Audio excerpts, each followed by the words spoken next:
નમસ્કાર મિત્રો, ખરેખર મહર્ષિ વાઘભટ્ટના આ સૂત્રો હજારો વર્ષો પહેલા લખાયા હોવા છતાં આજે પણ તંદુરસ્ત જીવન જીવવા માટે અમૃત સમાન છે. મહર્ષિ વાઘભટ્ટના 135 વર્ષ સ્વસ્થ જીવનના 20 સુવર્ણ સૂત્રો. મિત્રો, શું તમે પણ 135 વર્ષનું જીવન જીવવા માંગો છો? તે પણ એકદમ સ્વસ્થ? આપણા ઇતિહાસમાં 3000 વર્ષ પહેલા મહર્ષિ વાઘભટ્ટજી થઈ ગયા. વાઘભટ્ટજી આચાર્ય ચરકના શિષ્ય હતા. આચાર્ય ચરક તે જેમને આયુર્વેદના જનક કહેવામાં આવે છે અને જેમણે ચરક સંહિતા લખી છે. અને વાઘભટ્ટજીએ પણ અષ્ટાંગ હૃદયમ અને અષ્ટાંગ સંગ્રહ નામના કેટલાક ગ્રંથો લખ્યા. આ અષ્ટાંગ હૃદયમાં તેમણે 7000થી વધુ સૂત્રો લખ્યા છે, જેમને આપણી દિનચર્યા, આપણા ખાનપાન અને આપણી જીવનશૈલીમાં કેટલાક ફેરફારો કરીને આપણે અનુસરી શકીએ છીએ. ઋષિ વાઘભટ્ટનું કહેવું છે કે જો તમે આ સૂત્રોને તમારી જિંદગીનો હિસ્સો બનાવી લેશો તો ક્યારેય બીમાર નહીં પડવું પડે, અને જો બીમાર હશો તો સ્વસ્થ થવા લાગશો. મહર્ષિ વાઘભટ્ટ પોતે 135 વર્ષની ઉંમર સુધી જીવિત રહ્યા. તે પણ સ્વસ્થ, અને તેમણે ઈચ્છા મૃત્યુ લીધું હતું. તેમનું કહેવું હતું કે પોતાના શરીરને જાણી લો અને ભોજનને ઓળખી લો. તમે બીમારીમાંથી સ્વાસ્થ્ય તરફ જવા લાગશો. ભોજન અને પાચન સંબંધિત સૂત્રો. હવે આપણે વાત કરશું ભોજન અને પાચન સંબંધિત કયા કયા સૂત્રો વાઘભટ્ટજીએ આપણને આપેલા છે તેની આપણે વિસ્તૃતમાં વાત કરશું. જેમાં જે પહેલા નંબર ઉપર આવે છે, ભોજનને અંતે પાણી ઝેર સમાન. આ સૌથી પ્રખ્યાત સૂત્ર છે. ભોજનના અંતે એટલે કે ભોજનાંતે વિષમવારી. ભોજનના અંતમાં પાણી ઝેર સમાન છે. મહર્ષિ વાઘભટ્ટ કહે છે કે જમ્યા પછી ક્યારેય પાણી ન પીવું જોઈએ. આપણા પેટની અંદર એપિગ્રેસ્ટિયમ પાચન અગ્નિ હોય છે, જે ખોરાકને પચાવે છે.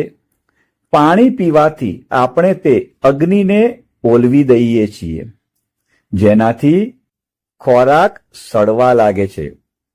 મિત્રો, આ ખૂબ જ અગત્યનું છે. તમે આખો વિડિયો ધ્યાનથી સાંભળજો. આ જ ખોરાક જે પચતો નથી તે યુરિક એસિડ બનાવે છે.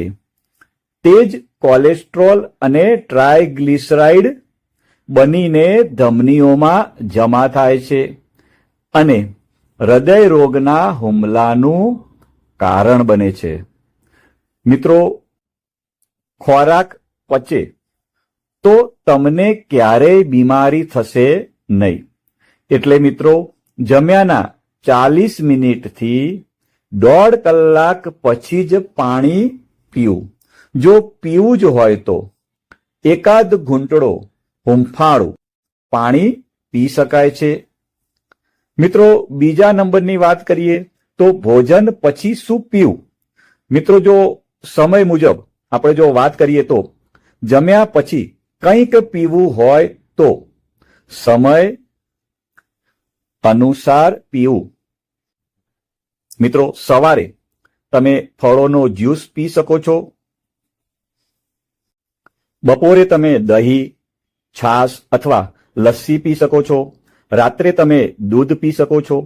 મિત્રો, ત્રીજા નંબરમાં છે સારા ફેટનું મહત્વ. જે લોકો ફેટ ખાવાથી ડરે છે તેમને વાઘભટ્ટજી કહે છે કે ફેટ આપણા માટે ખૂબ જ જરૂરી છે, પરંતુ તે ગુડ ફેટ હોવો જોઈએ. ગુડ ફેટ આપણને નટ્સ એટલે કે સૂકા મેવા અને સીડ્સમાંથી મળે છે.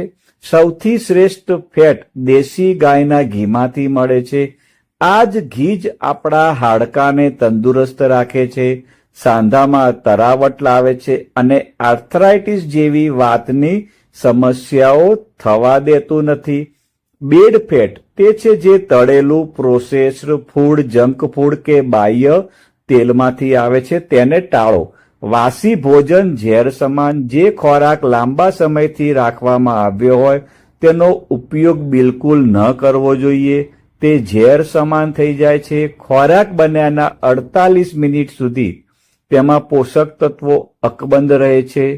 24 કલાક પછી તેમાંથી પોષક તત્વો બિલકુલ ખતમ થઈ જાય છે.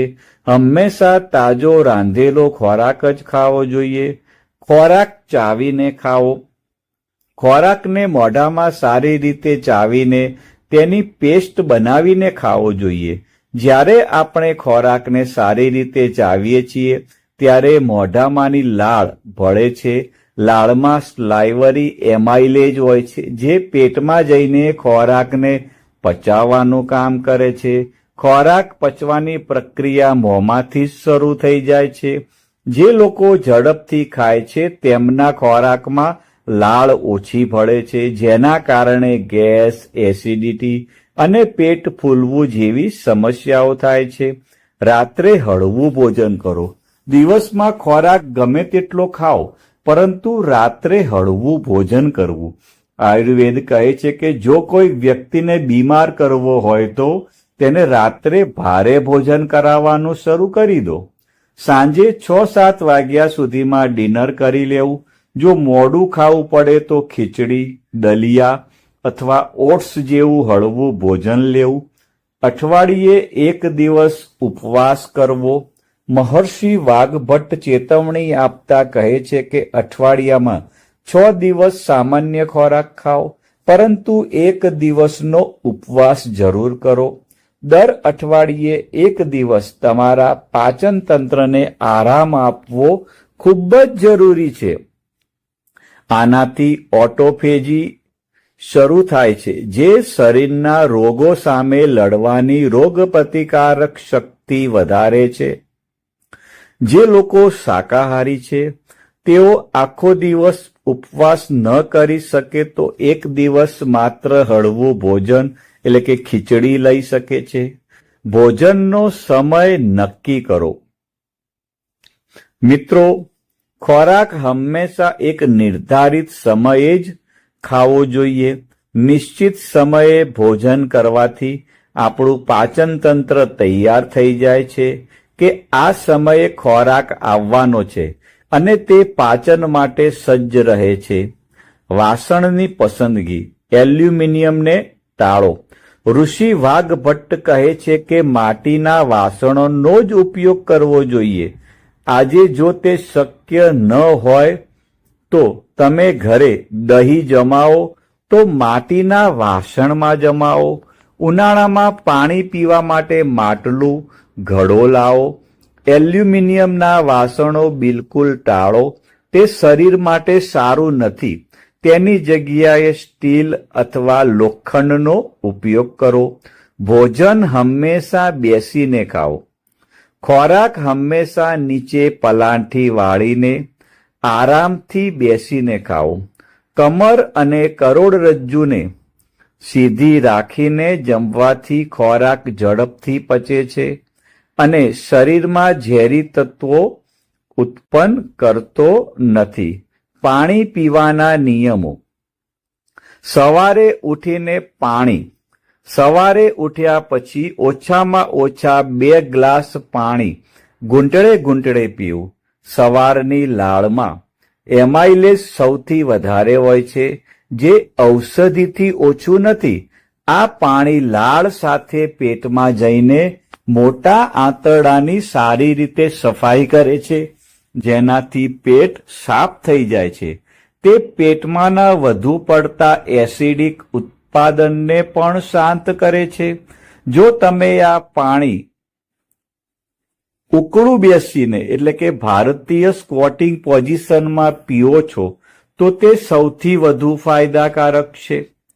ક્યારેય ઊભા રહીને પાણી ન પીવું, હંમેશા બેસીને જ પાણી પીવું, ક્યારેય ઊભા રહીને નહીં. ઊભા રહીને પાણી પીવાથી શરીરમાં વાયુનો અસંતુલન થાય છે, જેનાથી 72,000 નાડીઓ પ્રભાવિત થાય છે. આના કારણે સાંધાનો દુખાવો, આર્થરાઇટિસ અને પુરુષોમાં પ્રોસ્ટેટની સમસ્યા થઈ શકે છે. પાણી ઘૂંટડે ઘૂંટડે પીવું. પાણી હંમેશા ઘૂંટડે ઘૂંટડે જ પીવું જોઈએ. આમ કરવાથી મોંની લાળ પાણી સાથે મળીને પેટમાં જાય છે, જે પેટની એસિડિટીને શાંત કરે છે. પેટમાં એસિડિટી નહીં વધે તો લોહીની એસિડિટી પણ ઓછી થશે. ઠંડુ પાણી બિલકુલ નહીં. મિત્રો, ક્યારેય ઠંડુ પાણી ન પીવું જોઈએ, ખાસ કરીને ફ્રીજનું. ઠંડુ પાણી શરીરને સમજાતું નથી. તેનું સરફેસ ટેન્શન વધી જાય છે, જે પેટની બધી પ્રક્રિયાઓને ધીમી પાડે છે અને આંતરડા તેમજ અન્ય અવયવોને નબળા પાડે છે. માટલાનું પાણી પીવું સૌથી સારું છે. કુકર અને માઇક્રોવેવને ટાળો. મિત્રો, જે ભોજન પર સૂર્યનો પ્રકાશ અને પવનનો સ્પર્શ ન અડે તે ન ખાવું જોઈએ. આજના સમયમાં પ્રેશર કુકરમાં, એર ફ્રાયરમાં કે માઇક્રોવેવમાં રાંધેલા ભોજનનો ઓછો ઉપયોગ કરવો. શક્ય હોય તો દાળ અને ભાત પ્રેશર કુકરને બદલે ખુલ્લા વાસણમાં બનાવવા જોઈએ. અન્ય જીવનશૈલી સૂત્રો: ડાબા પડખે સૂવું, લેફ્ટ સાઇડ સ્લીપિંગ.